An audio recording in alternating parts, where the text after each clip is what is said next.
আসসালামু আলাইকুম ওরহমতুল্লাহ বরকাতুহ। ইন্নাল হামদুলিল্লাহ ওয়াসসালাতু ওয়াসসালামু আলা রাসূলিল্লাহ ওয়া আলা আলিহি ওয়া সাহবিহি ওয়া ওয়ালা। 1447 হিজরির 7 শাওয়াল জুমার এই পবিত্র দিনে পবিত্র সময়ে সবাইকে স্বাগত জানাচ্ছি আপনাদের প্রিয় চ্যানেল নেক্সাস টেলিভিশনের নিয়মিত আয়োজন বেকমেস বিস্কিটস নিবেদিত ইসলামের জীবন বিধানে। উপস্থাপনা আছে আমি ডাক্তার জুবাইর আল মাহমুদ। প্রিয় দর্শক, আপনারা সকলেই জানেন আমাদের এই অনুষ্ঠানটা সাজানো হয় একটি নির্ধারিত টপিকের উপর কিছুক্ষণ সময় আলোচনা করা হয়, পাশাপাশি আপনাদের জীবন ঘনিষ্ঠ প্রশ্নগুলোর উত্তর দেওয়া হয়।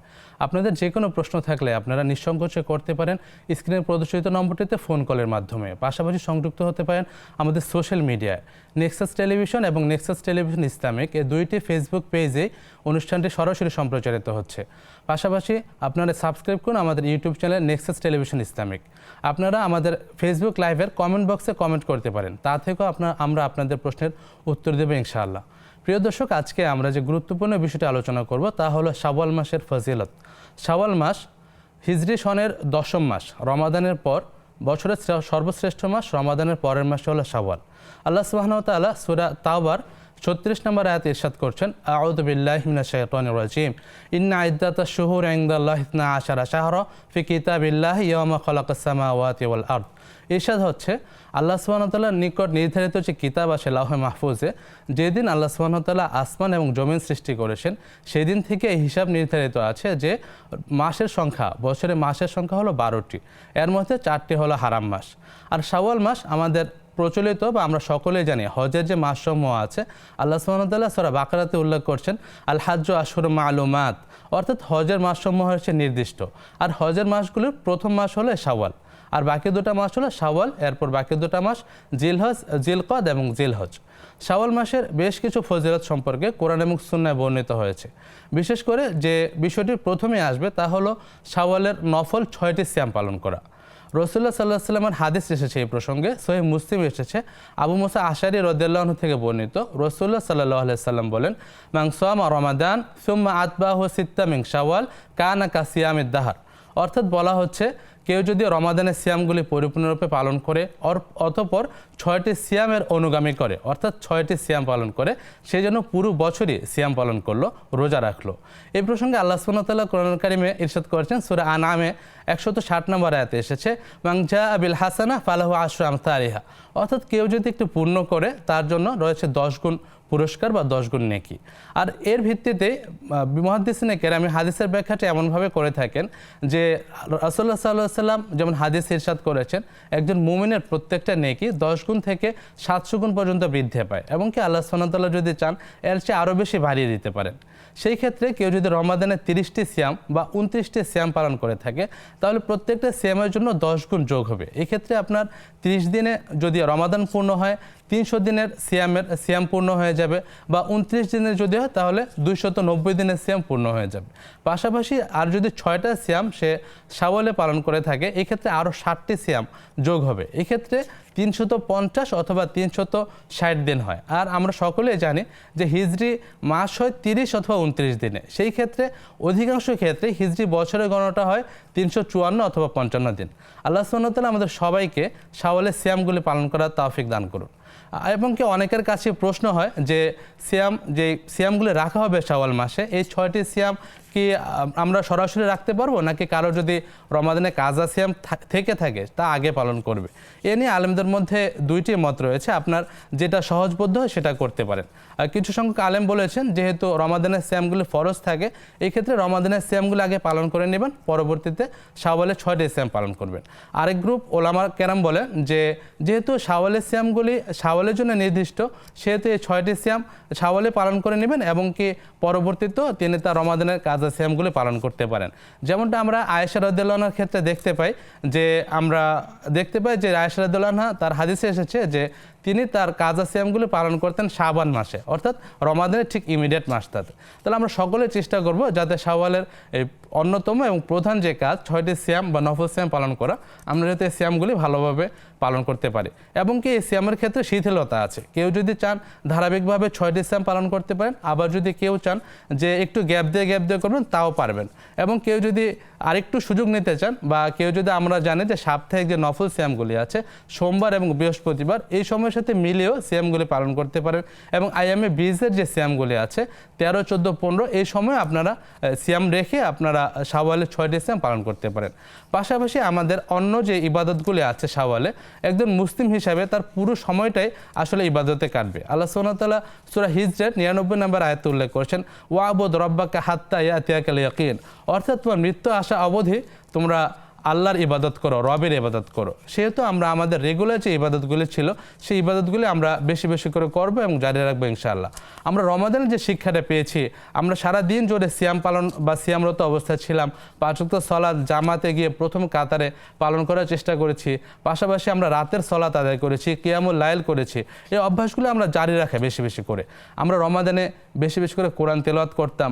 আমরা যাতে অবশ্যই অন্তত দিনে যদি একটা পৃষ্ঠা হলেও কোরআন তেলাওয়াত করা হয় এবং অর্থসহ সেটা বোঝার চেষ্টা করা হয়। আমরা সবসময় এর প্রতি বিশেষ মনোযোগী হব। পাশাপাশি দান সদাকা এই বিষয়গুলো আমরা বেশি বেশি করে বাড়িয়ে দেব। আল্লাহ সুবহানাহু ওয়া তাআলা যদি এটা সাজদার আয়াত, সূরা আলাকের সর্বশেষ আয়াতে উল্লেখ করছেন যে তোমরা সাজদা করো এবং আল্লাহ তাআলার নিকটবর্তী হও। অর্থাৎ আমরা বেশি বেশি সাজদার মাধ্যমে নফল ইবাদতগুলির মাধ্যমে আমরা এই ক্ষেত্রে আমরা আল্লাহ তাআলা আরও বেশি নৈকট্য অর্জন করতে পারবো ইনশাআল্লাহ। এবং কি আমরা 5 ওয়াক্ত সালাত অবশ্যই আমরা সঠিক সময় পালন করার চেষ্টা করব। রাসূলুল্লাহ সাল্লাল্লাহু আলাইহি ওয়াসাল্লাম ইরশাদ করেছেন আফদালুল ইবাদত ইলাল্লাহি তাআলা as-সালাতু ইলা আউয়ালি ওয়াক্তিহা, অর্থাৎ আল্লাহ সুবহানাহু ওয়া তাআলার নিকট সবচেয়ে প্রিয় ইবাদত বা আমল হলো যে প্রথম ওয়াক্তে, অর্থাৎ ওয়াক্ত হওয়ার সাথে সাথে সালাত আদায় করা। আমরা সবসময় চেষ্টা করব যাতে 5 ওয়াক্ত সালাতে বেশি বেশি মনোযোগী হতে পারি এবং 5 ওয়াক্ত সালাতের পাশাপাশি আমরা নফল সালাতগুলি বেশি বেশি করে পালন করার চেষ্টা করব, কারণ আল্লাহ সুবহানাহু ওয়া তাআলার নিকট অধিক প্রিয় হচ্ছে তার বান্দা যে নফল ইবাদতগুলি করে থাকে। এবং আমরা সকলে জানি কিয়ামতের দিন আমাদের ইবাদতে যদি কোনো ঘাটতি থাকে তাহলে আল্লাহ সুবহানাহু ওয়া তাআলা দেখবেন তার বান্দার ইবাদত নফল ইবাদতগুলি আছে কিনা, তারপর নফলের মাধ্যমে তার যে ফরজের যে ঘাটতিটা ছিল তা পূরণ করা হবে। পাশাপাশি আমরা চেষ্টা করব রাতের সালাতকে বেশি বেশি করে পালন করা। রাসূলুল্লাহ সাল্লাল্লাহু আলাইহি ওয়াসাল্লাম বলেছেন যে ফরজ সালাতের পর আফদালুস সালাতি বাদাল ফারিদা সালাতুল লাইল, বলা হচ্ছে ফরজ সালাত সমূহের পরে সবচেয়ে উত্তম সালাত হলো রাতের সালাতগুলি। আমরা সবাই চেষ্টা করব রাতে, অন্তত বিশেষ করে যখন রাতে 2/3 শেষ হয়ে যাবে, 1/3 বাকি থাকবে, ওই সময় যাতে আমরা অন্তত 2 রাকাত হলো সালাত আদায় করতে পারি। আল্লাহ সুবহানাহু ওয়া তাআলা প্রতি রাতে প্রথম আসমানে এসে তার বান্দা নিকট জিজ্ঞাসা করেন, হে আমার প্রিয় বান্দা, তোমার কোনো কিছু চাওয়ার আছে কি? আমার কাছে চাও, আমি তা দিব। আমার নিকট ক্ষমা প্রার্থনা করো, আমি তোমাদেরকে ক্ষমা করব। আমরা চেষ্টা করব যাতে রাতের সালাতে অভ্যস্ত হওয়ার, পাশাপাশি বা তাহাজ্জুদ বা আমরা কিয়ামুল লাইল যাই বলি না কেন, পাশাপাশি আমরা চাশতের সালাত বা সূর্যোদয়ের পর 15 বা 20 মিনিট পরে যে সালাতটা পড়া হয় ইশাকের সালাত, এই সালাতের প্রতি বিশেষ করে মনোযোগ দিব। রাসূলুল্লাহ সাল্লাল্লাহু আলাইহি ওয়াসাল্লাম বলেছেন যে ফজরের সালাত জামাতে পড়লো এবং তারপর সে তার সালাতে বা মসজিদে অবস্থান করলো, এরপর সূর্যোদয়ের পরে 2 রাকাত সালাত আদায় করলো, সে যেন আমার সাথে ওমরা এবং হজের সওয়াব এই ক্ষেত্রে পাওয়া যায়। সেক্ষেত্রে আমরা এই সুযোগটা মিস করব না এবং কি এর পরবর্তীতে সময়ে 1-2 ঘন্টা পরে আমরা সালাতুদ দুহা আদায় করব। রাসূলুল্লাহ সাল্লাল্লাহু আলাইহি ওয়াসাল্লাম বলেছেন যে প্রত্যেক মানুষের প্রত্যেক গ্রন্থিতে সাদাকা আছে, সে সাদাকা পালন করতে পারে 360টা গ্রন্থের পক্ষ থেকে সাদাকা আদায় হয়ে যায় যদি আমরা প্রতিদিন সালাতুদ দুহা ঠিকমতো আদায় করতে পারি। এরপরে আসে আমরা সিয়ামের ক্ষেত্রে, আমরা নফল সিয়ামগুলি বেশি বেশি করে পালন করব। বিশেষ করে এতক্ষণ যে বিষয়ে আলোচনা করলাম শাওয়ালের 6টি সিয়াম, এই সিয়াম পালন করার চেষ্টা করব। এছাড়া প্রতি সপ্তাহে যে 2 দিন রাসূলুল্লাহ সাল্লাল্লাহু আলাইহি ওয়াসাল্লাম সিয়াম পালন করতেন, সোমবার এবং বৃহস্পতিবার, এই 2 দিন প্রতি সপ্তাহে আমরা সিয়াম পালন করার চেষ্টা করব। হাদিসে এসেছে আসিয়ামু লা মিসলালাহ আসিয়ামু লা আদলালাহ ইদলালা, বলা হয়েছে সিয়াম এমন একটি ইবাদত যার অনুরূপ বা সমরূপ বা সমকক্ষ অন্য কোনো ইবাদত নেই। সেই ক্ষেত্রে আমরা সিয়ামগুলি পালন করার চেষ্টা করব। পাশাপাশি আইয়ামে বিজাস যে সিয়ামগুলি আছে প্রতি চন্দ্র মাসের 13, 14, 15 তারিখ এই সময়টাতে আমরা সিয়াম পালন করব। পাশাপাশি আমরা আরও সিয়াম পালন করব আমাদের মহরমে যে সিয়াম আছে, অর্থাৎ আশুরার যে সিয়াম, আমরা 10ই মহরম বা আশুরা সিয়াম আমরা পালন করব। এবং রাসূলুল্লাহ সাল্লাল্লাহু আলাইহি ওয়াসাল্লাম তার হাদিসে এসেছে যে আশুরা সিয়াম পালন করে সে তার পূর্ববর্তী 1 বছরের গুনাহ মাফ হয়ে যায়।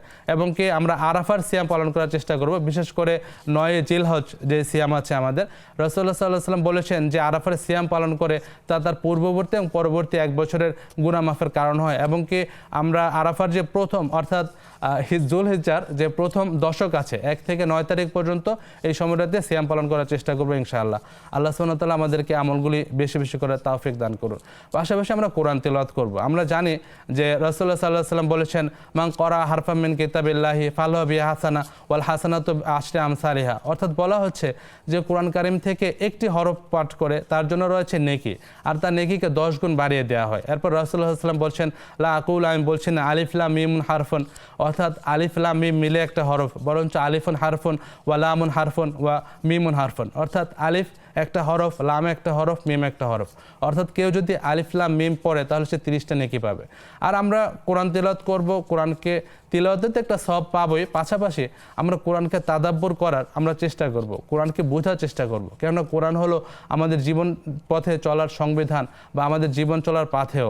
আল্লাহ সুবহানাহু ওয়া তাআলা কোরআন কারিমে অনেক জায়গায় উল্লেখ করেছেন কোরআন পাঠের প্রয়োজনীয়তা সম্পর্কে।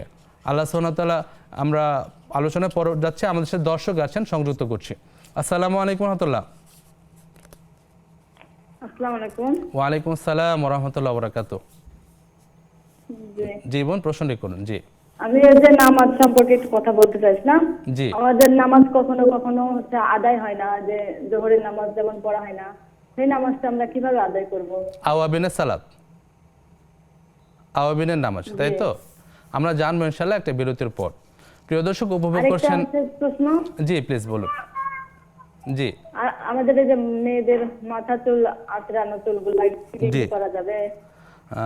যে আচরণ চুল বিক্রি করা যাবে না, আমরা এই সম্পর্কে আরও জানবো ইনশাআল্লাহ। বিরতির পর আমাদের সাথে থাকুন। প্রিয় দর্শক, উপভোগ করছেন ব্রেকমেন্স বিস্কিটস নিবেদিত ইসলামের জীবন বিধান। সময় হলো একটি বিরতিতে যাবার, ফিরছি কিছুক্ষণ পর, আমাদের সাথেই থাকুন। আসসালামু আলাইকুম রাহমাতুল্লাহ। প্রিয় দর্শক, বিরতির পর আবারও স্বাগত জানাচ্ছি আপনাদের প্রিয় অনুষ্ঠান ব্রেকমেন্স বিস্কিটস নিবেদিত ইসলামের জীবন বিধানে। প্রিয় দর্শক, আপনাদের জীবন ঘনিষ্ঠ যে কোনো প্রশ্ন করতে পারেন স্ক্রিনে প্রদর্শিত নম্বরটিতে ফোন কলের মাধ্যমে, পাশাপাশি কমেন্ট করতে পারেন আমাদের ফেসবুক লাইভে। প্রিয় দর্শক, বিরতির পূর্বে আমরা আলোচনা করছিলাম যে শাওয়াল মাসে আমরা কি করব। আল্লাহ সুবহানাহু ওয়া তাআলা কোরআন তিলাওয়াতের ফজিলত এ সম্পর্কে আমরা সর্বশেষ আলোচনা করছিলাম। আল্লাহ সুবহানাহু ওয়া তাআলা কোরআন কারিমে সূরা মুহাম্মাদে উল্লেখ করছেন, আফালা ইয়াতাদাব্বারুনা আল কোরআন আম আলা কুলুবিন আকফালুহা, অর্থাৎ তোমরা কি কোরআন নিয়ে চিন্তা ভাবনা গবেষণা করো না, নাকি তোমাদের অন্তর তালাবদ্ধ। আল্লাহ সুবহানাহু ওয়া তাআলা কোরআনকে সহজ করে দিয়েছেন আমাদের বোঝার জন্য। আল্লাহ সুবহানাহু ওয়া তাআলা সূরা আল কমারের চারটি আয়াতে একই বিষয় অবতারণা করেছেন। আল্লাহ সুবহানাহু ওয়া তাআলা সূরা আল কমারের 17, 22, 32 এবং 40 নম্বর আয়াতে উল্লেখ করছেন যে ওয়ালাকাদ ইয়াসসারনাল কোরআনা লিয-যিকর ফাহাল মিন মুদ্দাকির, কোরআনকে তোমাদের বোঝার জন্য সহজ করে দিয়েছি, তা নিয়ে চিন্তা ভাবনা করার কেউ আছে কি? তা সেহেতু আমরা সর্বদা চেষ্টা করব কোরআন তেলাওয়াতের পাশাপাশি আমরা যাতে কোরআন নিয়ে চিন্তা করি, গবেষণা করি, ভাবি এবং সবসময় কোরআনকে নিয়ে যাতে পড়ে থাকি। এবং আমাদের যে কোনো জীবন ঘনিষ্ঠ সমাধান জানার জন্য আমরা প্রথমে ফিরে যাব কোরআনের নিকট এবং কোরআনকে সবসময় আমাদের সাথেই রাখবো। কোরআনের সম্মান হবে কোরআন আমল, কোরআনের অনুযায়ী আমাদের জীবন গঠনের মাধ্যমে। পাশাপাশি আমরা চেষ্টা করব কোরআনের পাশাপাশি নিয়মিত হাদিস অধ্যয়ন করার, নবী এবং রাসূলের জীবনে অধ্যয়ন করার, যাতে আমরা তাদের জীবনে থেকে আমরা শিক্ষা গ্রহণ করতে পারি। এরপরে যে বিষয়টি আমাদের প্রাত্যহিক জীবনে কাজে লাগবে তা হলো বেশি বেশি করে দান সাদাকা করা। হাদিসে দান সাদাকার অনেক ফজিলতের ব্যাপারে এসেছে। দান সাদাকা আল্লাহ সুবহানাহু ওয়া তাআলা ক্রোধকে মিটিয়ে দেয়, আমাদের গুনাহ মাফ করে, এবং আমরা বেশি বেশি করে নফল সাদাকার চেষ্টা করব। এবং কি প্রতিদিন সকালে দুজন ফেরেশতা আমাদের সাথে দর্শক যুক্ত হয়েছেন। আসসালামু আলাইকুম রাহমাতুল্লাহ।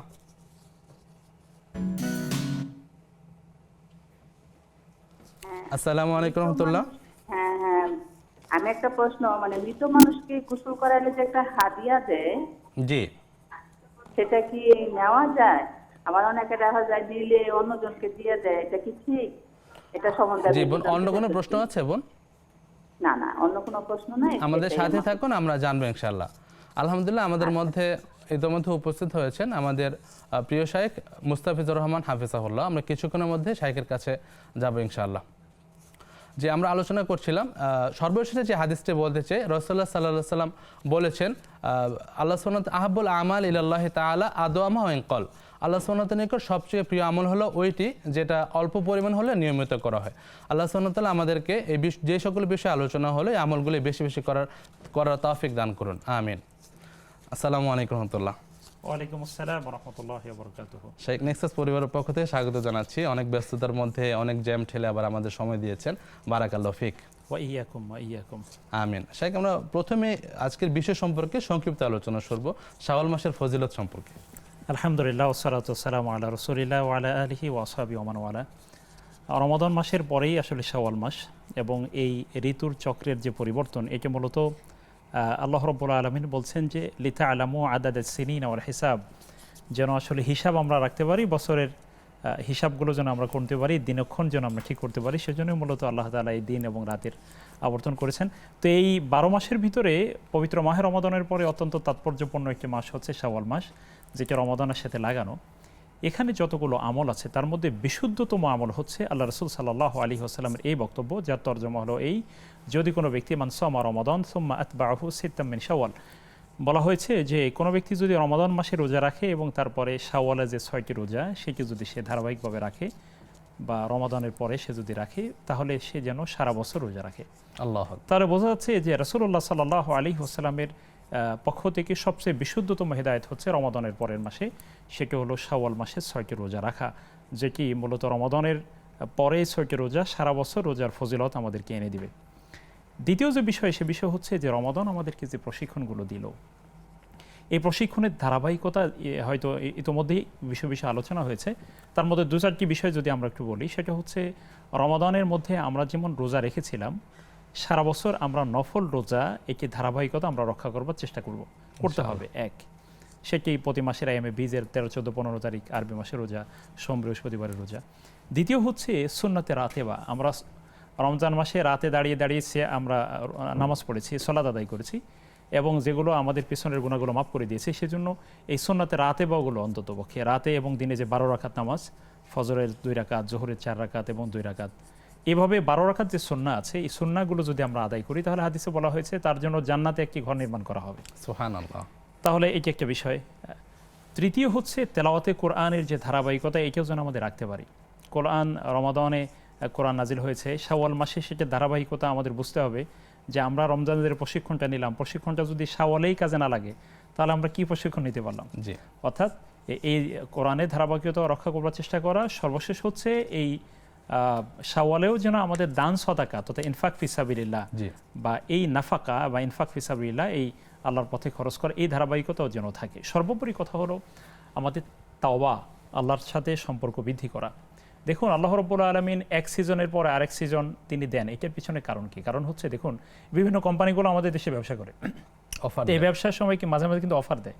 এই অফারে এর অর্থ কিন্তু এই নয় যে অফারে অনেক ভালো পণ্য দেয়, অথবা এমন না যে তুলনামূলক নিম্ন পণ্য দেয়। বিষয় হচ্ছে যেন ক্রেতাদেরকে, গ্রাহকদেরকে সতেজ রাখা।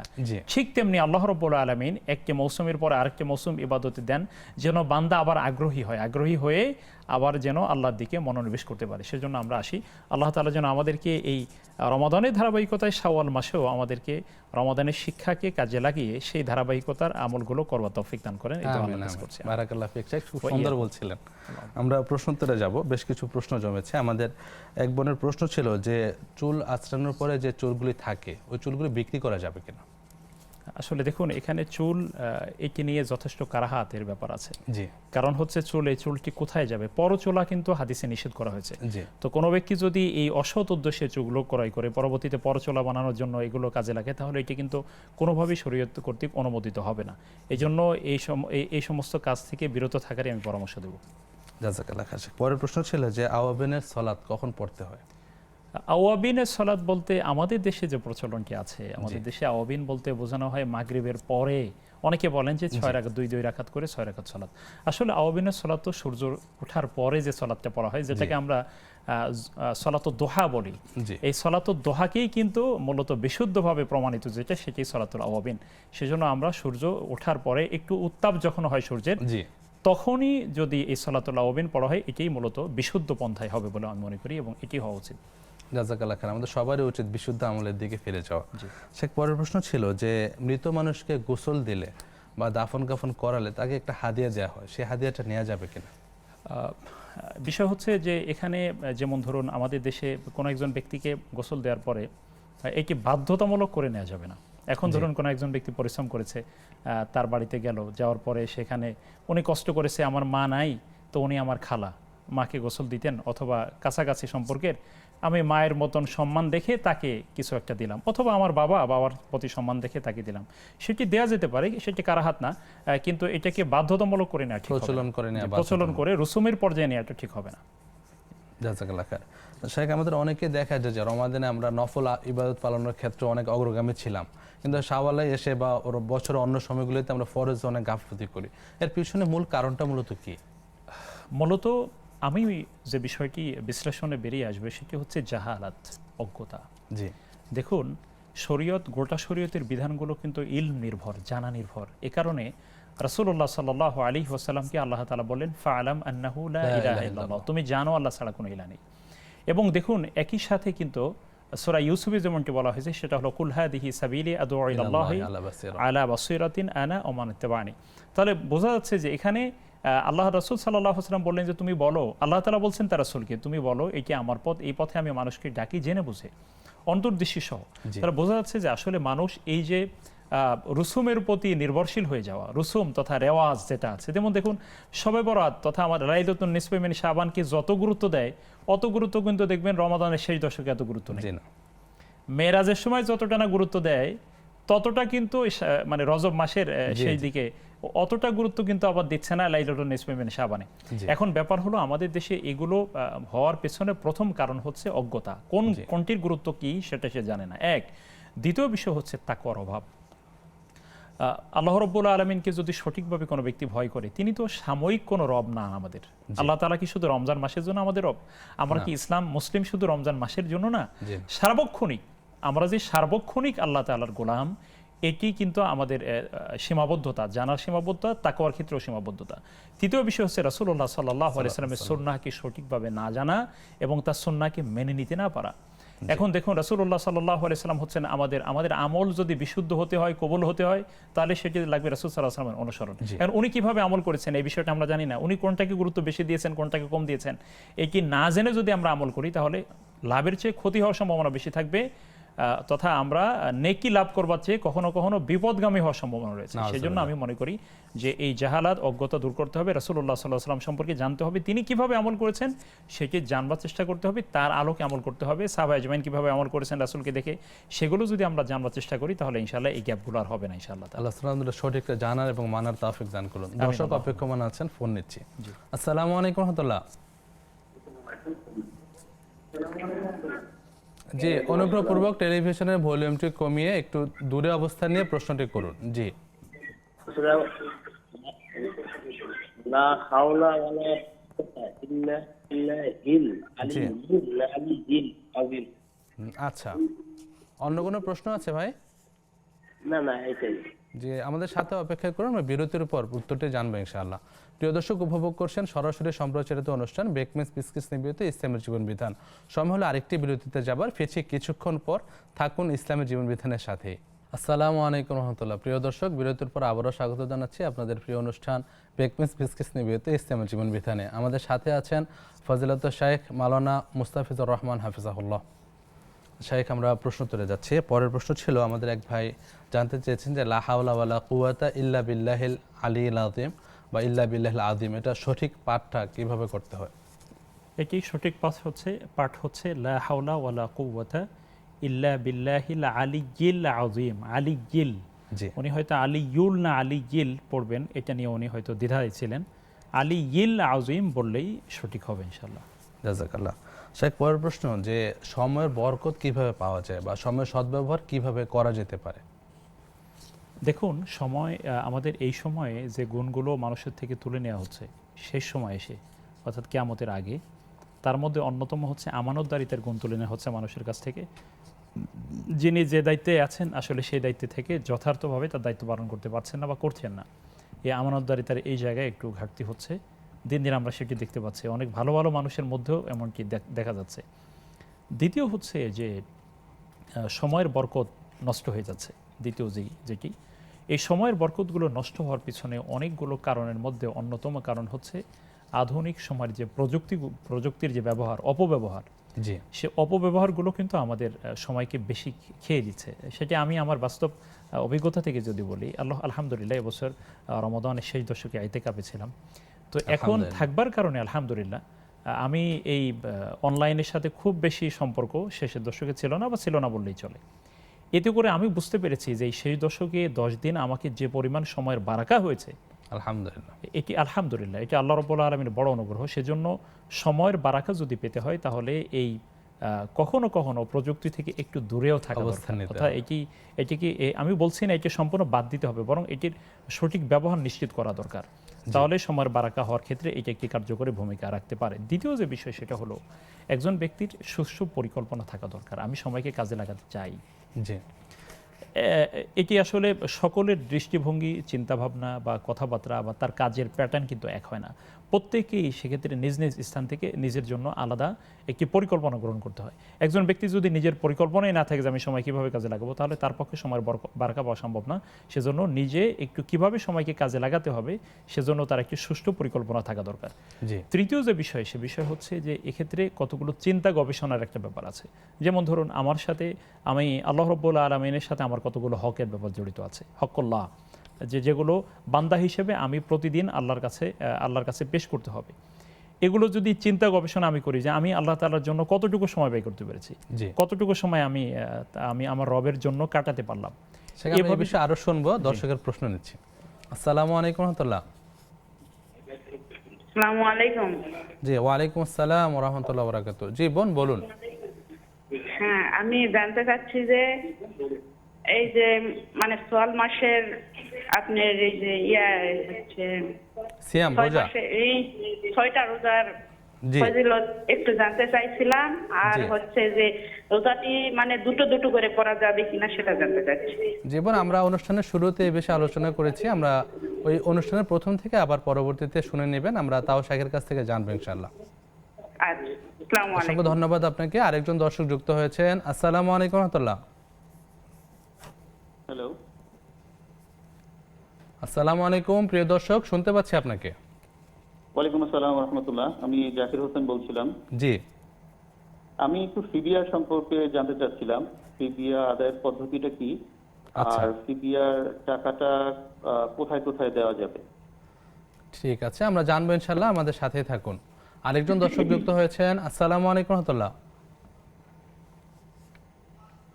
আসসালামু আলাইকুম। জি ওয়ালাইকুম আসসালাম ওয়া রাহমাতুল্লাহি ওয়া বারাকাতুহু। জি বোন বলুন। আমার প্রশ্ন হলো যে হুজুর কাছে আমি মানে জীবনে অনেক নামাজ আমার কাজা হয়েছে, এখন পর্যন্ত হয়। জি মানে আমি মানসিক ভাবে একটু মানে কেমন জানি নিজেকে লাগে, এখন বুঝি না, মন এক এক সময় এক এক রকম লাগে। আচ্ছা আর এই 4 মাস যাবো, 4 মাসের মধ্যে আমি আমার বাবা মা দুজনকে হারাইছি। জি এরপরে আমার মনে অস্থিরতা আরো বেশি বেড়ে গেছে।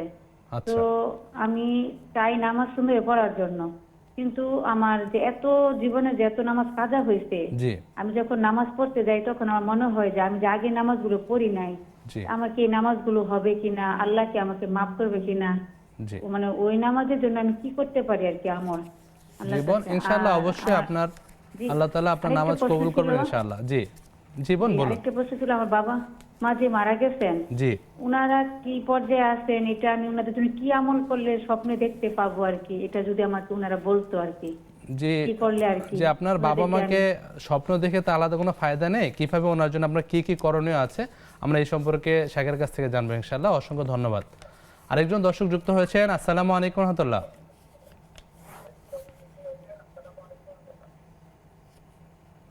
আসসালামু আলাইকুম। জি প্রিয় দর্শক শুনতে পাচ্ছি। জি আসসালামু আলাইকুম। জি ওয়ালাইকুম আসসালাম রহমতুল্লাহ। ওই আমি বলতে চাইছিলাম যে আমি রোজার মাস থেকে কোরবান মাস পর্যন্ত রোজা রাখবো, এরকম একটা মানত করছিলাম। আচ্ছা এখন ওইটা কি করলে কিরকম হবে?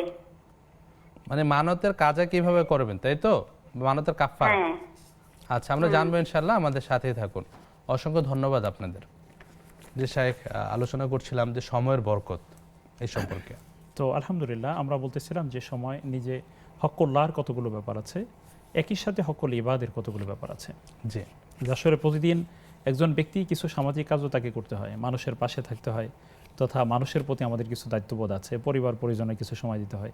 তো সব মিলিয়ে এভাবে করে হকুল্লাহ এবং হকুল ইবাদ এই দুইটিকে একটু আলাদা করে একটু বিশ্লেষণ করা বা লক্ষ্য করা যে আসলে আমার এই দুই স্থানে কি কি ভূমিকা আমার আছে। এখন দেখুন এইগুলো সবগুলোই কিন্তু চিন্তাশীল ব্যক্তির জন্য সহায়ক। জি যে ব্যক্তির ভিতরে কোনো অনুভূতি নাই, সময় নষ্ট হচ্ছে, কোনো তার ফিলিংস নাই। দেখুন সময়ের বরকত হবে কিভাবে? একজন ব্যক্তি সারাদিন পরিশ্রম করবার পরে তার বাসায় আসে, সে বাসায় এসে পরিবার পরিজনকে সময় দেওয়াই হলো বাঞ্ছনীয়। কিন্তু আমরা দেখি মফস্বলে এবং শহরেও এখন শুরু হয়েছে, সারাদিন অফিস শেষ করবার পরে তারপর সন্ধ্যার পরে তিনি বসলেন আড্ডা দিতে। তো তার সন্তান সময় পাচ্ছে না তার কাছ থেকে। আর মুরব্বীরা কি করেন, অনেক শ্রমজীবী পেশাজীবী মানুষ, তারা ওই চার দোকানের আড্ডায় বসে ঘন্টার পর ঘন্টা সময় নষ্ট করছে, অনেক সময় ব্যয় হয়েছে অপ্রয়োজনীয় আলাপ। এগুলো না করে তিনি যদি বাড়িতে সময় দিতেন, পরিবারে সময় দিতেন, অন্তত অথবা নিজকে সময় দিতেন, অথবা ওখানে প্রয়োজনীয় কথা সেরে দ্রুত চলে এসে তিনি তার দরকারি কাজগুলোর দিকে মনোযোগ দিতেন, তাহলে সেক্ষেত্রে সময়ের বরকত হতো। তো সেজন্য সময়ের বরকত পাওয়ার জন্য আসলে কিছু সাধনা প্রয়োজন। এই জন্য আল্লাহ তাআলার কাছেও দোয়া করা দরকার, আল্লাহ যেন আমাদের সকলকে সময়ের বারাকা দান করেন। আমিন আমিন। প্রিয় দর্শক, উপভোগ করছেন ব্রেকমিস পিসকিস নিবেদিত ইসলামের জীবন বিধান। সময় হলো সর্বশেষ বিরতিতে যাবার, ফিরছি কিছুক্ষণের মধ্যেই, থাকুন আমাদের সাথেই। আসসালামু আলাইকুম রহমতুল্লাহ। প্রিয় দর্শক, বিরতির পর আবারও স্বাগত জানাচ্ছি আপনাদের প্রিয় অনুষ্ঠান ইসলামের জীবন বিধানে। নিবেদন করছে ব্রেকমিস বিস্কিটস। আমাদের সাথে আছেন শায়েখ মাওলানা মুস্তাফিজুর রহমান হাফিজাহুল্লাহ। শায়েখ, আমরা প্রশ্নোত্তরে ফিরছি। আমাদের এক বোনের প্রশ্ন ছিল যে শাওয়াল মাসে যে 6টি সিয়াম আছে, এটা দুইটি করে ভেঙে ভেঙে রাখা যাবে কিনা? হ্যাঁ, গোটা শাওয়াল মাসেই সে রোজা রাখতে পারে, সেক্ষেত্রে তার সুবিধা অনুযায়ী রাখতে পারে। সেক্ষেত্রে আমি একটু সহজ করে দিই। জি, যেমন ধরুন আরবি মাসের 13, 14, 15 তারিখে রোজা রাখা সুন্নাহ। উনি যদি শাওয়ালের 13, 14, 15 তারিখে রাখেন, তাহলে হয়তো আল্লাহ তাআলা চাইলে একসাথে 2টি সওয়াবই তিনি পেয়ে যাবেন নিঃসন্দেহে। আবার সোমবার, বৃহস্পতিবারও যদি রোজা রাখেন, এভাবে তাহলে সোমবারের, বৃহস্পতিবারের সওয়াবও পেলেন, আবার শাওয়ালের সওয়াব পেলেন, হয়ে গেল। তো সেজন্য এভাবে মিলিয়ে যদি উনি রাখেন, তাহলে এটি ওনার জন্য 2টি লাভই হবে, সহজ হবে, আল্লাহ তাআলা তৌফিক লাভবান হবেন ইনশাআল্লাহ। জাযাকাল্লাহ। শেখ, পরের প্রশ্ন ছিল আমাদের ভাই জাকির হোসেন জানতে চেয়েছেন যে ফিদিয়া আদায়ের নিয়ম কি বা পদ্ধতি কি? ফিদিয়ার ক্ষেত্রে কথা হলো যে দেখুন, যে এখানে ফিদিয়ার ক্ষেত্রে বলা হচ্ছে যে কোরআনুল কারিমে ফিদিয়া বিষয়টা তো নিশ্চয়ই আমরা জানি, যে কোনো ব্যক্তি যদি রোজা রাখতে অক্ষম হন স্থায়ীভাবে, তার পক্ষে আসলে রোজা রাখা সম্ভব না, তখন তার পক্ষ থেকে ইয়াতিম মিসকিনকে খাবার খাওয়াই দিতে হয়। সেক্ষেত্রে 2টি বক্তব্যই রয়েছে।